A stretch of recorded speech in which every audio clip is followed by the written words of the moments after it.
Yes. Hallelujah Scriptures. Exodus. In Hebrew, Shemoth. 1. And these are the names of the children of Israel, who came to Mitzrayim, Egypt, with Jacob, each one with his household: Reuben, Shimon, Levi, and Yehuda, Issachar, Zebulun, and Benjamin, Dan and Naphtali, Gad and Asher. And all those who were descendants of Jacob were 70 beings, as Joseph was already in Mitzrayim, which is Egypt, or Memphis, Tennessee.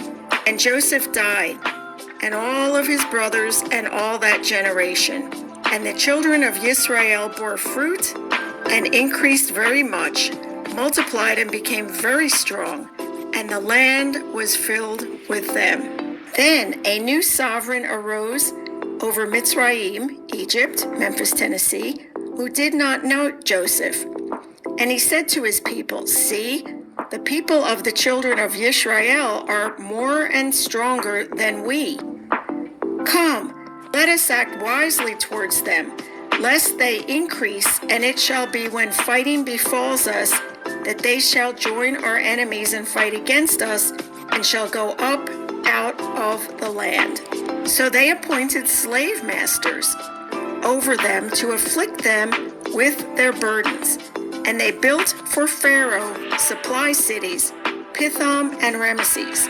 But the more they afflicted them, the more they increased and grew. And they were in dread of the children of Israel. And the Mitzrites, Egyptians, made the children of Israel serve with harshness. And they made their lives bitter with hard bondage, in mortar and in brick, and in all kinds of work in the field. All their work which they made them do was with harshness. They beat them.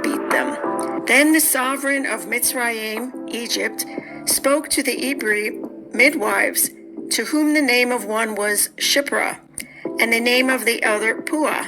And he said, "When you deliver the Hebrew women, and see them on the birth stools, if it is a son, then you shall put him to death. But if it's a daughter, then she shall live." But the midwives revered Alua, and did not do as the sovereign of Mitzrayim, Egypt, commanded them, and kept the male children alive. They went against orders. So the sovereign of Mitzrayim called for the midwives and said to them, "Why have you done this and kept the male children alive?"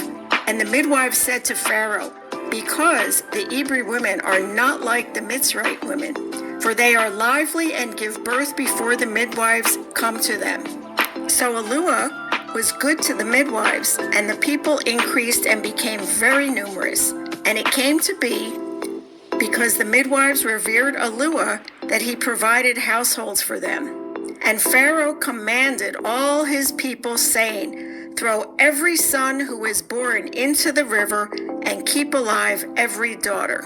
2. And a man of the house of Levi went and married a daughter of Levi, and the woman conceived and bore a son. And she saw that he was a lovely child, and she hid him 3 months. And when she could hide him no longer, she took an ark of papyrus for him, and coated it with tar and pitch, and put the child in it, and laid it in the reeds by the edge of the river. And his sister stood at a distance to know what would be done to him. And the daughter of Pharaoh came down to wash herself at the river, and her young women were walking by the riverside. And when she saw the ark among the reeds, she sent her female servant to get it, and opened it, and saw the child, and see, the child wept. So she had compassion on him. She said, "This is one of the children of the Hebrew." And his sister said to Pharaoh's daughter, "Shall I go and call a nurse for you from the Hebrew women to nurse the child for you?" And Pharaoh's daughter said to her, "Go." And the girl went and called the child's mother. And Pharaoh's daughter said to her, "Take the child away and nurse him for me. Then I shall pay your wages." So the woman took the child and nursed him. And the child grew, and she brought him to Pharaoh's daughter, and he became her son. And she called the name Moses, saying, "Because I have drawn him out of the water." In those days it came to be when Moses, was grown, that he went out to his brothers and looked at their burdens. And he saw a Mitzrite, Egyptian, beating an Hebrew, one of his brothers. So he turned this way and that way, and when he saw no one, he was looking to see who was watching him, he smote the Mizrite, beat on him, and hid him in the sand. And he went out the second day and saw two Hebrews fighting. And he said to the one, "Who did the wrong? Why do you smite your neighbor?"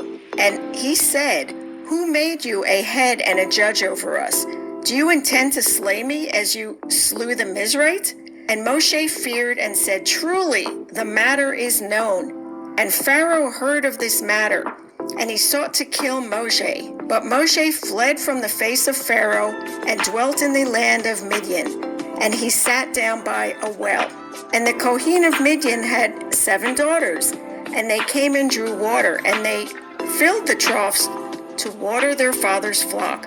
But the shepherds came and drove them away. Then Moshe stood up and came to their rescue and watered the flock. And they came to Reuel, their father, and he said, "How is it that you have come so soon today?" And they said, "A Mizrite rescued us from the hand of the shepherds, and he also drew enough water for us and watered the flock." And he said to his daughters, "And where is he? Why did you leave the man? Call him and let him eat bread." And Moshe agreed to dwell with the man, and he gave Zipporah, his daughter, to Moses. And she bore him a son, and he called his name Gershom. For he said, "I have become a sojourner in a foreign land." And it came to be after these many days that the sovereign of Mitzrayim, Egypt, died. And the children of Yashriel groaned because of the slavery, and they cried out.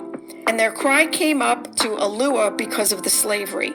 And Eluah heard their groaning, and Eluah remembered his covenant with Abraham, Yitzchak, and Jacob. And Eluah looked on the children of Israel, and Eluah knew.